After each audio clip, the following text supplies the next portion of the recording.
Hari ini saya akan menanyakan tentang pengalaman semasa SMA kepada anak saya ini. Nanya apa tuh, Pak? Pengalaman di SMA, dari mulai masuk kelas 1 SMA sampai kelas 3 SMA. Pengalamannya gimana sih? Oh, Sekolah itu. Oke. Bapak kan belum tahu nih ya teman-teman kamu itu seperti apa, iya. guru di sana seperti apa, lingkungan sekolahnya bagaimana. Bapak pengen tahu. Oke, dari 3 tahun ini kita ringkas menjadi mungkin 5 menit atau 6 menit ya? Ya jangan lama-lama. Oke. Jadi masuk SMA itu atau senior high school itu di tahun 2020 ya.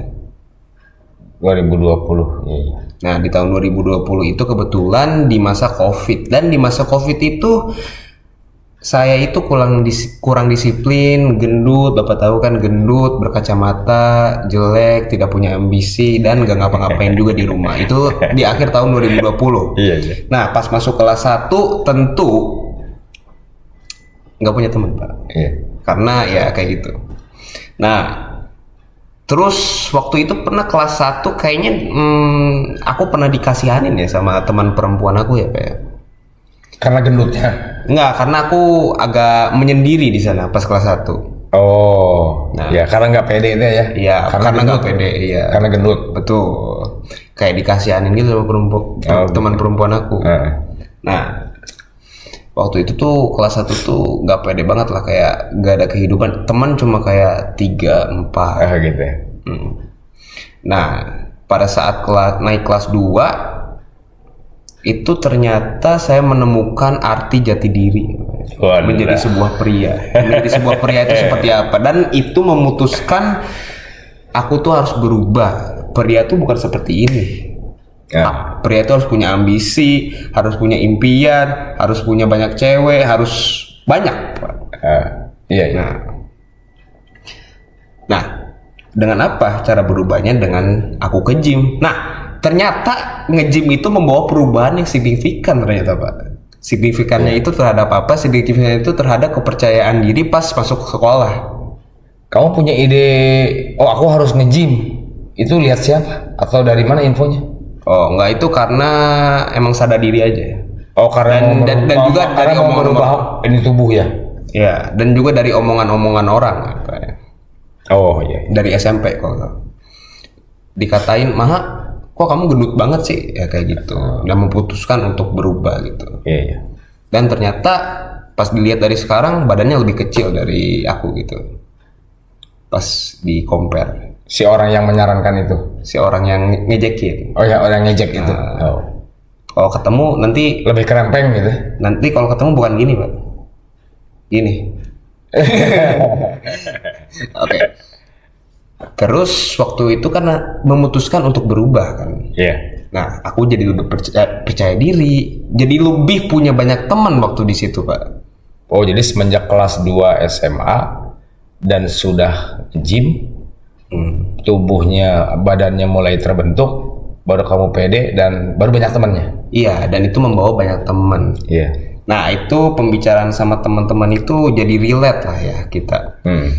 Nah, kalau untuk lingkungan pertemanannya sih di sana memang mainnya circle-circlean. Bapak tahu circle-circlean? Circle-circle gitu. Iya, berkelompok-kelompok. Iya, berkelompok-berkelompok. Iya. Aku Seperti geng-gengan gitu. Iya. Aku tuh anehnya, ini laki-laki ya. Anehnya aku tuh bisa masuk kemana aja gitu, Pak. Oh. Jadi aku masuk aja kalau bisa masuk ke circle yang mana gitu. aku mau ngomong sama ini, ya masuk-masuk aja gitu. Orang-orang juga nggak kayak sungkan kayak apa sih gitu, si Maha. Nah, aku nggak kayak gitu.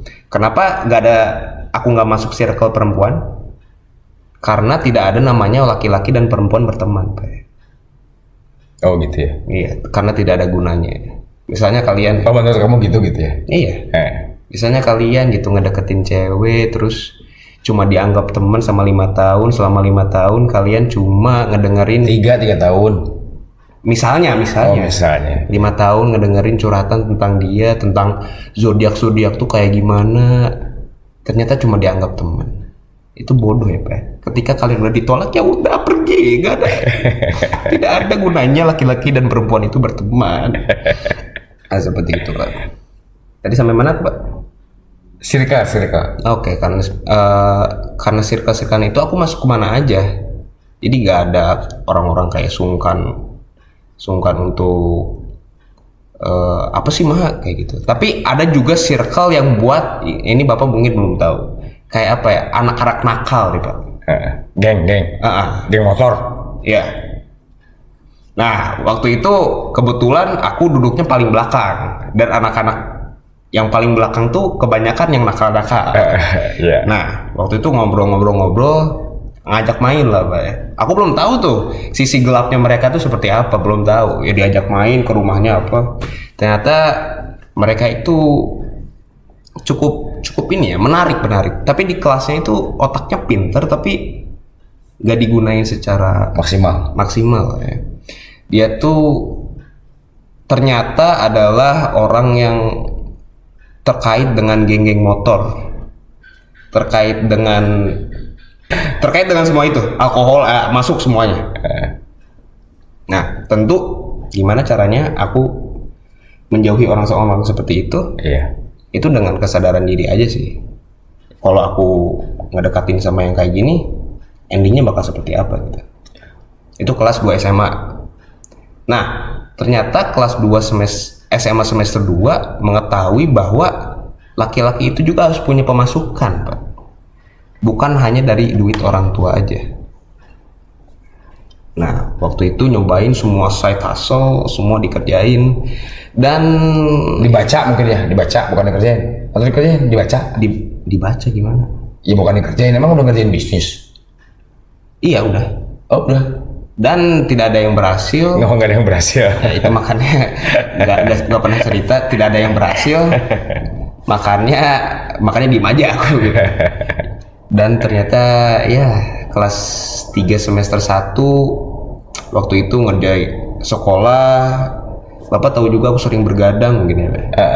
Nah itu aku nyobain ngedit video, terus copywriting, social media marketing agency, semuanya aku. Oh itu tuh dicobain? Ya semuanya dicobain, ternyata tidak ada yang berhasil. Nah ternyata pas kelas 3 semester 2 pas ngelakuin hal tersebut, ternyata aku harus fokus ke ujian UTBK. Ujian masuk perguruan tinggi? Ya ujian masuk perguruan tinggi untuk masuk ke kuliah, dan alhamdulillah keterimanya di Telkom ya Pak sekarang. Ya, Telkom University. Jadi itu secara singkat ya. Jadi kamu nyobain bisnis atau pengen dapat uang sendiri itu dari kelas 2 SMA semester 2? Betul. Mulai baca-baca, mulai nyari-nyari, belajar ya. Belajar sendiri. Otodidak ya. Ya. Karena kalian nggak pernah nyari tahu informasi di internet tuh banyak banget. Kalian jangan nyari cewek-cewek joget doang di TikTok ya Pak ya. Iya. Karena banyak manfaat positifnya yang bisa diambil di internet. Jangan yang negatif-negatif lah. Iya.